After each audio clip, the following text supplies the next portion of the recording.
Hello everybody, it's lovely to see you again. Thank you for joining me for our short reflection for today. And it's great to be back actually, it's lovely to be back with you after a couple of weeks, really lovely weeks away on holiday. But I'm back and just in time for the start of the school holidays. And I just wanted to offer you a little reflection today about something I've been watching on TV. Now my favourite TV programme at the moment is a programme called Ted Lasso. You may or you may not have come across it. It's on Apple TV. Now, given that it's me, you won't be totally surprised to hear that it's a programme that is themed around football. But even if football's not your thing, please stick with me. Because, I really don't think that Ted Lasso as a programme is actually about football at all. Football's just the background around which the story plays out. And the story is really about the main character, Ted Lasso, and the effect that he has on the people that he comes across in his job. Now, I'll try and avoid spoilers, but the premise of the programme is basically this.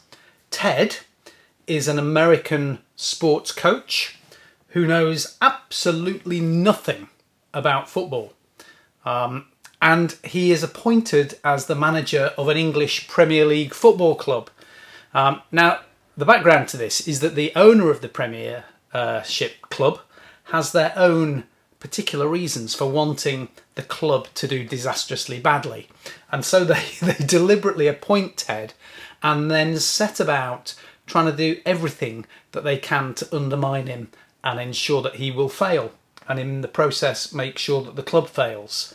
And Ted arrives in England knowing nothing about football and finds that everyone, literally everyone, the players, the fans, the press, the ownership, everybody is against him and is basically just waiting for things to go very badly wrong. And of course they're all sure that it will. And what becomes apparent is that Ted's primary, well, if not primary, his only real sort of leadership approach is basically to be unbelievably kind. He gets alongside his players, and not just his players, but all the people that he comes across in the programme, and he gets to know them, and he basically loves them, and he's nice to them, and he's kind to them. He's generous, he's unceasingly encouraging, he's kind, he's forgiving, he's humble, and he's just unapologetically nice in a way that, his cynical British hosts really don't know what to do with. I won't spoil anything for you because I really do hope you will watch the programme. But really the story just focuses around the effect that Ted's unfailing kindness has on those around him, even in the face of completely the opposite behaviour from the people that he meets. And I've got to say, I found it a really inspiring programme, but also a very challenging one. Ted's basic approach to leading people is just kindness, outrageous kindness. He's got more kindness and generosity in his little finger than I've got in my whole body.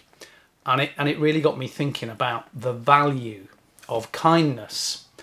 And I know, just reflecting on it a little bit, I know that seeing kindness in others has been an incredibly important part of my own long and winding journey to Christian faith and coming to know the love of God in Jesus.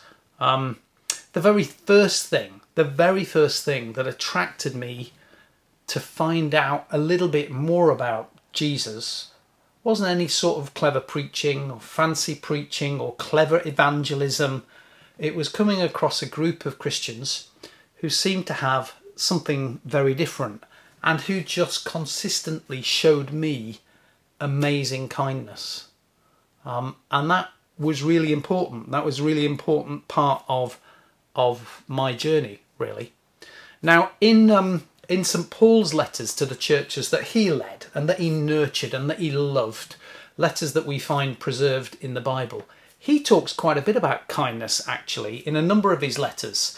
It's one of the fruits of the Spirit that for Paul are a sure sign that God's doing something in our lives. And as he speaks to one of his churches, he encourages them to live lives that I think actually we can see echoes of in the character of Ted Lasso. Let me just read a little snippet from Paul's letter to the church in Colossae. So it's Colossians chapter 3, and he says this to the people that he's writing to. He says, "As God's chosen ones, holy and beloved, clothe yourselves with compassion, kindness, humility, meekness and patience. Bear with one another, and if anyone has a complaint against another, forgive each other. Just as the Lord has forgiven you, you must also forgive. Above all, clothe yourselves with love, which binds everything together in perfect harmony. And let the peace of Christ rule in your hearts, to which you were called in the one body, and be thankful." And as I say, I just think actually that in this fictional character, admittedly, of Ted, we see so many of those attributes playing out, and we see the effect that they have on other people. And I just hope that actually we can find this encouraging, because sometimes I think that we make things a bit too complicated as Christians. We might be forgiven for thinking that we have to have all sorts of clever arguments or clear theological ways of thinking to present to people, to convince them about why actually Jesus is worthy of their attention. And yet Paul says, be kind. Be kind. In a world where outrageously generous kindness is in short supply, and we know that, don't we?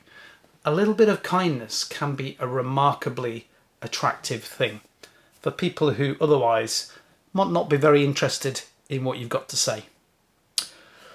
So today, can I just commend the programme to you? Ted Lasso, Apple TV. I think it's a beautiful, wonderful, extremely funny piece of TV, actually. It is very funny.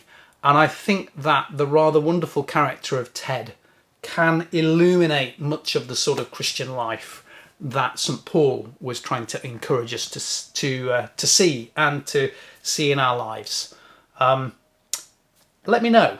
Let me know if you watch it. Let me know what you think, because I'd love to chat it over with you. I hope you found this helpful. Please do have a wonderful day.